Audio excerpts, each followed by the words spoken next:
পরিষেবা দেয় তাদের কেন অন্নপূর্ণা থেকে বঞ্চিত করা হলো? সরকার তুমি জবাব দাও।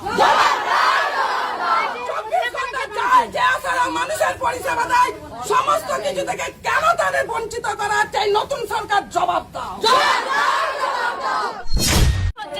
সবার প্রথম বিডিও স্যার আশাদেরকে ডেকে নিয়ে অন্নপূর্ণার নিজ নিজ ফর্ম ফিল আপ করে ওনার কাছে জমা দিতে বলেছিলেন।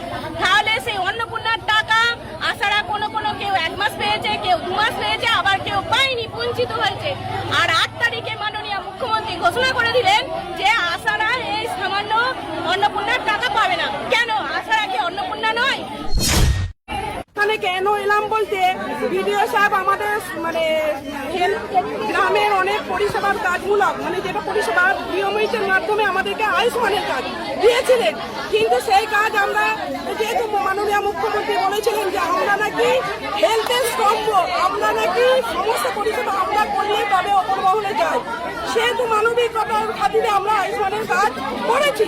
কিন্তু মাননীয় মুখ্যমন্ত্রী তিনি বলেছিলেন যে অন্নপূর্ণা যোজনার মধ্যে আমরা আওতার মধ্যে আমরা করি, কিন্তু এখন দেখা যাচ্ছে উনি যে কথা বলেছেন আর তিনি সেই কথা রাখতে পারছেন না। 8 তারিখে ওনাদের মধ্যে একটা বৈঠক হয়, সেই বৈঠকে সিদ্ধান্ত হয় আমরা যেহেতু সরকার থেকে একটা টাকা পাই, যত সামান্য টাকা মুখ্যমন্ত্রী 5,000 টাকা বাড়িয়েছে, তার হিসাব এখনকার দ্রব্যমূল্য ভিত্তিতে সেই 5,000 টাকার কিছুই নয়।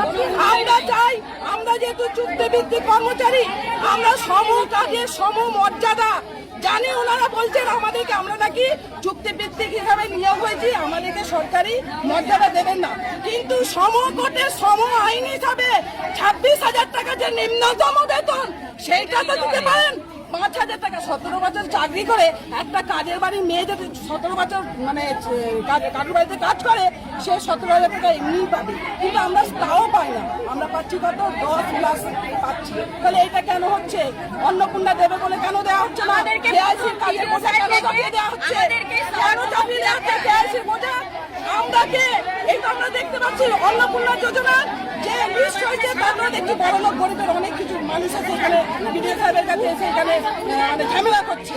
আমরা আশাকর্মী হয়ে আমরা তো সবার কাছে ভালো, আমরা তো 17 বছর ফিল্ডটাকে একটা বাগান সাজানো বাগানের মতো করে আমরা তৈরি করেছি। সেই সাজানো বাগানে কেউ যদি আগুন লাগায়, আমরা সেই আগুন লাগাতে দেবো না। আমরা মা বাচ্চার জন্য নিয়োগ হয়েছি, সেই মা বাচ্চার পরিষেবা আমরা দেবো। আমাদের যদি ভুল ত্রুটি হয় আমাদের জন্য ব্যাপারে তিনি দেখবেন, আমরা ভুল ত্রুটি করলে তবেই তো আমার দেখবেন, তবেই তো আমরা শিক্ষা পাবো, এটা আমরা জানি। কিন্তু আমরা 24 ঘন্টা কাজ কোথায় এসছেন আজকে? বিএমএইচকে দিয়েছি, বিএমএইচ যে কাজটা করেছিলেন, ভিডিও আমাদের কাছে লিস্ট নিয়েছিলেন অন্নপূর্ণার, তিনি আজ কথা দিতে পারছেন না। ওনারা যখন ওনাদের কাছে আসছে, ওনারা বলছেন ওপর মহল, ওনাদের কাছে যাচ্ছিল ওপর মহল। কোন ওপর মহলে গেলে আমরা আমাদের সমস্যা আমরা যে সামান্য একটা আশা করি, আমরা তো আশা করি আমাদের জীবন নিয়ে ছেলে খেলা এই সরকারকে করতে দেবো না, দিচ্ছি না। এই আন্দোলন আমাদের চলছে আর চলবে।